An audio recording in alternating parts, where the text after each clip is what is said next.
તો ચોમાસાની સિઝનમાં હવે રોગચાળાએ માથું ઉચક્યું છે। અમદાવાદમાં મચ્છરજન્ય રોગચાળો વકર્યો છે। રોગચાળો વકરતા આરોગ્ય વિભાગ એક્શન મોડમાં આવી ગયો છે। એએમસી હેલ્થ વિભાગનું કન્સ્ટ્રક્શન સાઇટ ઉપર ચેકિંગ ચાલી રહ્યું છે। મચ્છર બ્રીડિંગને લઈને થલતેજ ખાતે ચેકિંગ કરવામાં આવ્યું।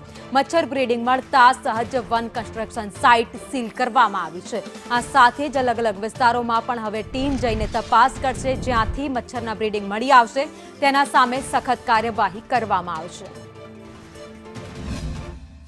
અમદાવાદ શહેરમાં સતત રોગચાળો વધી રહ્યો છે અને રોગચાળો પાણીજન્ય મચ્છરજન્ય રોગચાળાના લીધે હવે કોર્પોરેશન પણ એક્શનમાં આવ્યું છે અને તમામ જે કન્સ્ટ્રક્શન સાઇટની જે સાઇટ્સ ચાલતી હોય છે ત્યાં કોર્પોરેશન દ્વારા ચેકિંગ છે તે હાથ ધરવામાં આવ્યું છે। હાલ જે તમામ જે સેમ્પલો લેવામાં આવ્યા હતા તેમાં પોરા અને જે મચ્છરો પણ જે મળી આવ્યા છે તેને લઈને હવે સીલિંગની કાર્યવાહી પણ કરવામાં આવશે। અધિકારી આપણી સાથે છે, એમની સાથે જ વાત કરીએ। સર, કોર્પોરેશન હવે એક્શન મોડ પર છે, કઈ સાઇડ ઉપર આ પ્રકારની તપાસ છે કરવામાં આવી રહી છે, કેવા પ્રકારની કાર્યવાહી કરવામાં આવી રહી છે?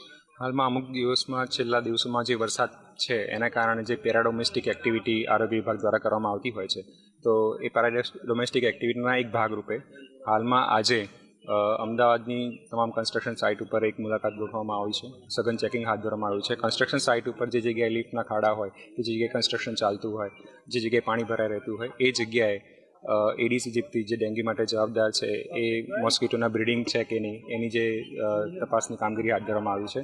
આજે પણ અમે ઉત્તર પશ્ચિમ ઝોનના જે એક કન્સ્ટ્રક્શન સાઇટ ઉપર અમે ચેકિંગ હાથ ધરવામાં આવી રહ્યું છે મેલેરિયા વિભાગ દ્વારા, અને જે પણ જગ્યાએ અમને બ્રીડિંગ મળી રહ્યું છે આ પ્રકારનું બ્રીડિંગ એ જગ્યાએ અમે કાયદેસરની કાર્યવાહી આગળની કરી રહ્યા છીએ। મહત્વનું છે કે અમદાવાદ શહેરમાં સતત રોગચાળો વકરી રહ્યો છે। ઋતુગત બીમારીની સાથે સાથે પાણીજન્ય અને મચ્છરજન્ય જે રોગચાળો વકર્યો છે તેને લઈને હવે કોર્પોરેશન છે તે એક્શનમાં આવ્યું છે અને હવે કાર્યવાહી છે તે કરવામાં આવી રહી છે।